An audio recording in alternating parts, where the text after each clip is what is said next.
കൂടാതെ നമ്മുടെ നാടൻ കുക്കുംബറാണ്. നമ്മളെ പച്ച ടൈപ്പ് കടകളിലൊക്കെ ഏറ്റവും കൂടുതൽ പറഞ്ഞ ഇതാണ്. അത് അത്യാവശ്യം വലുതായിട്ടുണ്ട്. ഉണ്ടാ നല്ല വലുതാണ്.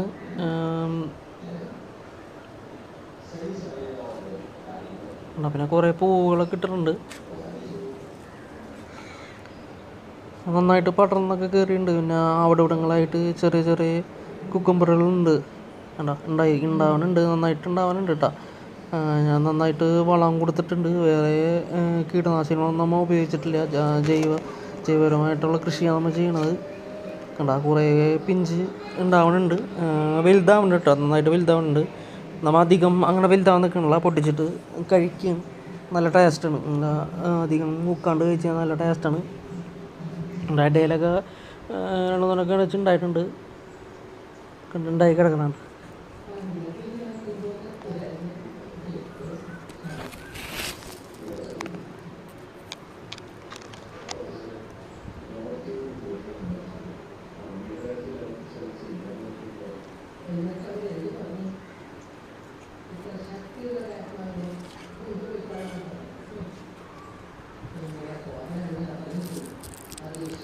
വലുത് 2-3 വലുതുണ്ട്, പിന്നെ ചെറുതാണ്.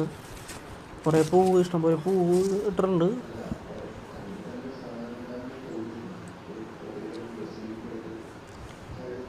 ഉണ്ടാകുമ്പോൾ തന്നെ ഫസ്റ്റ് തന്നെ ചെറിയ മുള്ള് പോലെയുണ്ട. അത് കുറച്ച് വലുതായി കഴിയുമ്പോൾ അത് താനെ പോവും മുള്ള്.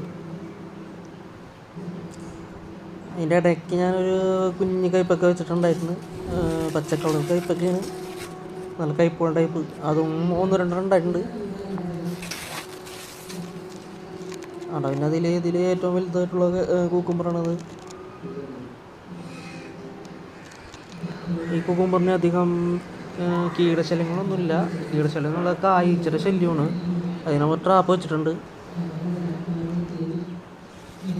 നല്ല ടേസ്റ്റാണ് അത് കഴിക്കാനായിട്ട്. കുക്കുംബർ നമ്മൾ കടയിൽ നിന്ന് മേടിച്ച് കഴിക്കാൻ നല്ലതേ. നമുക്ക് അത് രാസവളമൊക്കെ ഉപയോഗിച്ച് വരുന്ന കുക്കുംബറാണ്, നാടനല്ല. അത് നമ്മൾ വീട്ടിൽ തന്നെ ഉണ്ടാക്കിയിട്ട് കൃഷി ചെയ്ത് ഉണ്ടാക്കിയതാണ്. നല്ല ടേസ്റ്റാണ്, ഒരു പ്രത്യേക തരം ഒരു ടേസ്റ്റാണ്. നമ്മൾ നാടൻ ജൈവ രീതിയിൽ നമ്മൾ ഈ കൃഷി ചെയ്ത് പച്ചക്കറിയൊക്കെ ഉണ്ടാക്കുമ്പോൾ നല്ല ടേസ്റ്റാണ്.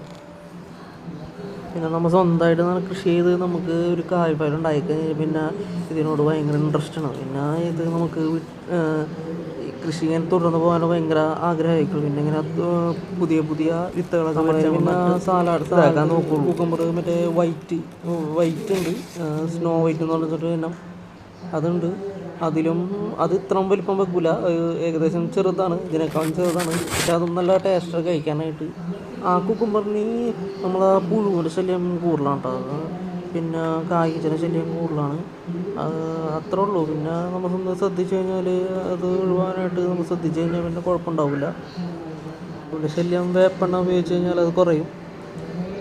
പൂവൊക്കെ ഇഷ്ടംപോലെ ഉണ്ടായിട്ടുണ്ട്, കുറേ ഉണ്ടായിട്ടുണ്ട് പൂവ്. പക്ഷേ അതൊക്കെ ആൺപൂവാണ്. വീഡിയോ എല്ലാവർക്കും ഇഷ്ടപ്പെട്ടെങ്കിൽ ഒന്ന് കയറി സബ്സ്ക്രൈബ് ചെയ്തേക്കട്ടാ.